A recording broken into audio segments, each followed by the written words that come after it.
یہ 1925 کی بات تھی جب وکٹر لسٹک نام کا ایک شخص جس نے آئیفل ٹاور کو ایک نہیں بلکہ 2 دفعہ بیچ دیا اور ہر کیس میں اس کا الگ ہی نام لکھا جاتا تھا اور تقریباً 45 ناموں میں اس کے خلاف کیسز درج تھے۔ دوستو، آئیفل ٹاور دنیا کے سب سے فیمس اسٹرکچر میں سے ایک مانا جاتا ہے اور اگر کہا جائے کہ فرانس کی پہچان آئیفل ٹاور ہے تو یہ غلط نہ ہوگا۔ ہر سال لاکھوں لوگ آئیفل ٹاور کو دیکھنے کے لیے فرانس کا رخ کرتے ہیں۔ آئیفل ٹاور کو 1889 میں بنایا گیا تھا۔ یہ وہ وقت تھا جب فرانس اپنے فرینچ ریولوشن کے 100 سال پورے ہونے پر سیلیبریٹ کر رہا تھا۔ فرینچ حکومت نے ایک بہت بڑا ایونٹ منعقد کروانے کا فیصلہ کیا تھا جسے ایکسپوزیشن یونیورسلے کا نام دیا گیا۔ اس ایونٹ میں انہوں نے پلان بنایا کہ اس ایونٹ کی انٹرنس پر بہت بڑا اسٹرکچر بنایا جائے گا اور پھر آئیفل ٹاور کی تعمیر شروع ہو گئی۔ مارچ 1989 میں آئیفل ٹاور کی اوپننگ کر دی گئی۔ آئیفل ٹاور کی ہائٹ 1000 فٹ ہے اور آئیفل ٹاور 40 سال تک دنیا کا سب سے بڑا اسٹرکچر مانا جاتا تھا۔ دوستو، وکٹر لسٹک 1819 میں یورپین ملک آسٹریا کے غریب گھر میں پیدا ہوا تھا، جبکہ یہ ساری زندگی لوگوں کو یہ بتاتا تھا کہ اس کا باپ ایک امیر آدمی ہے جس کے اپنے کاسل تھے، لیکن حقیقت میں یہ سب فراڈ تھا اور اس نے بچپن سے ہی جرم کا راستہ چن لیا تھا۔ وکٹر بہت ہی ہوشیار آدمی تھا۔ یہ لوگوں کو اپنی باتوں میں ایسا چکرا دیتا تھا کہ کسی کو کانوں کان خبر تک نہ ہوتی تھی کہ وکٹر ایک فراڈ سے زیادہ کچھ نہیں۔ اس نے اپنی زندگی میں 50 روپ بدلے۔ اس کے پاس کئی نقلی پاسپورٹ ہوا کرتے تھے اور اس کو کئی زبانوں پر بھی عبور حاصل تھا، یہاں تک کہ اس کی اصل پہچان بھی ایک مسٹری بنی ہوئی ہے۔ اپنی جوانی میں وکٹر ایک امیر بزنس مین بن کر مختلف بحری جہازوں میں سفر کیا کرتا تھا۔ دراصل وہ وہاں موجود امیر لوگوں کے ساتھ تاش کھیل کر ان کو لوٹتا تھا۔ یہ تاش کھیلنے میں بہت ماہر تھا اور یہ جوا کھیل کے کافی پیسے بنا لیتا تھا۔ ورلڈ وار 1 کے بعد جب کئی جہازوں کے روٹ بند ہو گئے اور وکٹر نے اب غلط طریقے سے پیسے بنانے کے لیے نئے طریقے ڈھونڈنا شروع کر دیے۔ اس دوران وکٹر کئی بینکس کو بیوقوف بنا چکا تھا اور یہ کئی لا ایجنسیز کی نظر میں آ گیا تھا، لیکن اس کو اس بات کی کوئی فکر نہیں تھی۔ 1925 میں وکٹر نے ایک ایسا فراڈ کیا کہ دنیا حیران رہ گئی تھی۔ اس آدمی نے آئیفل ٹاور کو ہی بیچ ڈالا تھا۔ ہوا کچھ یوں تھا کہ 1925 میں فرانس کے ایک اخبار میں ایک آرٹیکل چھپا تھا جس میں یہ بتایا گیا کہ آئیفل ٹاور کو مینٹین کرنے پر بہت زیادہ خرچہ آ رہا ہے اور آئیفل ٹاور کی کنسٹرکشن میں کئی نقص بھی آئے ہیں، جس کی وجہ سے آئیفل ٹاور پر بہت زیادہ پیسے لگ رہے ہیں۔ اس آرٹیکل میں یہ بھی کہا گیا تھا کہ آئیفل ٹاور کو گرا دینا چاہیے۔ وکٹر اس وقت فرانس میں موجود تھا۔ اس نے وہ آرٹیکل پڑھا اور اسی نیوز کا فائدہ اٹھاتے ہوئے اس نے ایک نیا پلان بنایا۔ اس نے ایک عالی شان ہوٹل میں ایک کمرہ بک کروایا، پھر کہیں سے جعلی پیپرز کا انتظام کیا تاکہ یہ ایک گورنمنٹ آفیسر لگے۔ اس کے بعد اس نے کچھ چھوٹے سکریپ میٹل ڈیلرز کو اپنے روم میں دعوت دی۔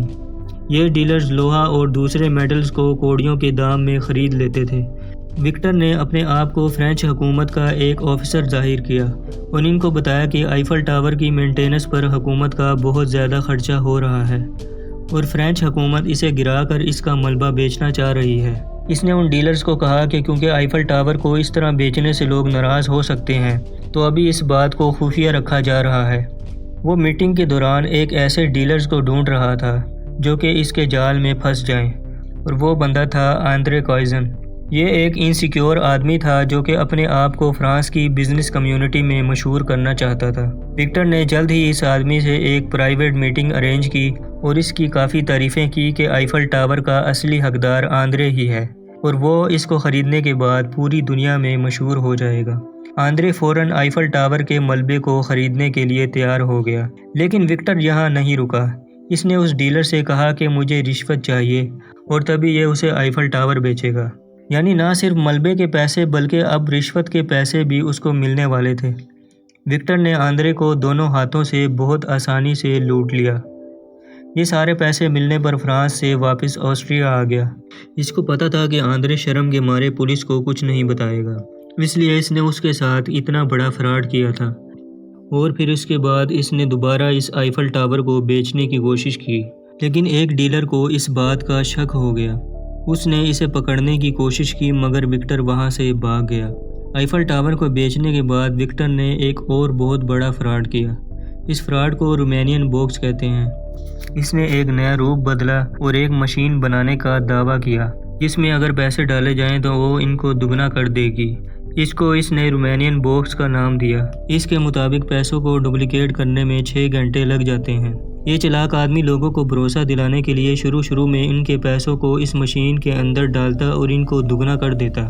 دراصل اس نے مشین کے اندر پہلے ہی پیسے رکھے ہوئے تھے اور پھر لوگوں کو یقین آ جاتا تو لوگ خوشی سے اسے پیسے دے دیا کرتے تھے۔ یہ ان کو 6 گھنٹے کے بعد واپس آنے کا کہہ کر غائب ہو جاتا تھا۔ دوستو، وکٹر یورپ میں بڑے بڑے فراڈ کرنے کی وجہ سے مشہور ہو گیا تھا اور پولیس بھی اسے ڈھونڈ رہی تھی۔ اسی لیے وکٹر بیس بدل کر امریکہ آ گیا۔ یہاں اس نے ایک گینگسٹر ال کپون کے ساتھ فراڈ کرنے کا فیصلہ کیا۔ وکٹر ال کپون کے پاس ایک انویسٹر بن کر گیا۔ اس نے اس کو پیسہ دگنا کرنے کا وعدہ کیا۔ ال کپون بھی اس کی باتوں میں آ گیا اور اس نے وکٹر کو $50,000 دے دیے۔ وکٹر جانتا تھا کہ وہ اس کے پیسے لے کر کہیں بھاگ نہیں سکتا، اس لیے کہ وہ اگر پکڑا گیا تو مارا جائے گا۔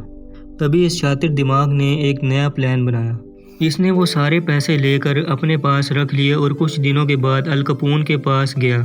اس نے ال کپون کو کہا کہ اس کی ساری انویسٹمنٹ ڈوب گئی ہے، لیکن یہ ال کپون کے $50,000 واپس کرنے آیا ہے جو اس نے اپنا سب کچھ بیچ کر اکٹھے کیے ہیں۔